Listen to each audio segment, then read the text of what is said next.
মোটা মোটা সজনে ডাঁটা ভাজা করব। দেখো কি সুন্দর করে পরিষ্কার করে কেটে নিয়েছি। কড়াইতে তেল গরম করতে দিয়েছি, তেল গরম হয়ে গেছে। এরপর একটা শুকনো লঙ্কা দিয়ে দিচ্ছি, এরপরে রসুন বাটা দিয়ে দিচ্ছি।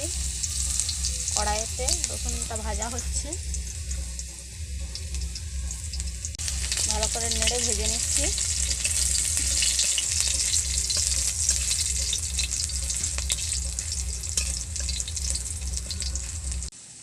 ধুয়ে রাখা ডাঁটাগুলো দিয়ে দিচ্ছি, এরপর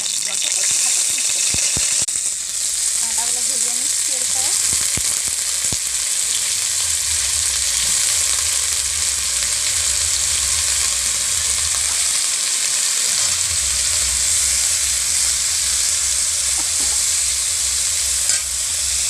একটা থালা ঢাকা দিয়ে ভালো করে ভেজে নিচ্ছি।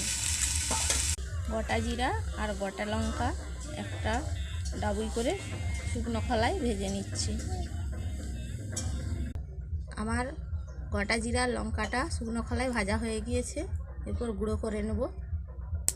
গোটা জিরে আর লঙ্কাটা শুকনো কড়াই ভাজাটা গুঁড়ো করে নিয়েছি। আমার ডাঁটাগুলো ভাজা হয়ে গিয়েছে, দেখো কি সুন্দর ভাজা হয়েছে। সামান্য পরিমাণ হলুদের গুঁড়ো দিয়ে দিচ্ছি।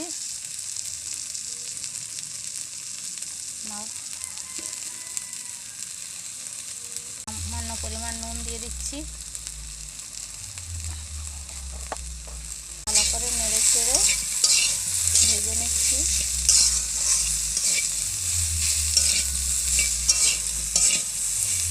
ডাঁটাগুলো ভাজা হয়ে গিয়েছে। ভেজে রাখা মশলাটা এরপর দিয়ে দেবো। ভেজে রাখা মশলাটা এরপর দিয়ে দিচ্ছি। ভালো করে নেড়ে চেড়ে মশলাটা ভালো করে মাখিয়ে নিচ্ছি।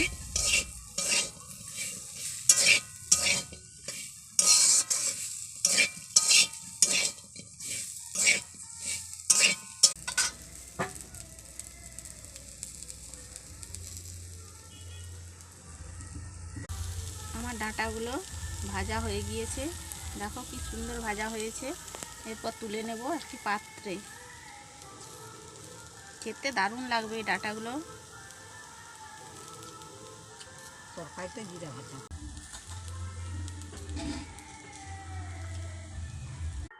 আমার ডাঁটাগুলো দেখো কি সুন্দর ভাজা হয়ে গিয়েছে, কি সুন্দর ভাজা হয়েছে দেখো।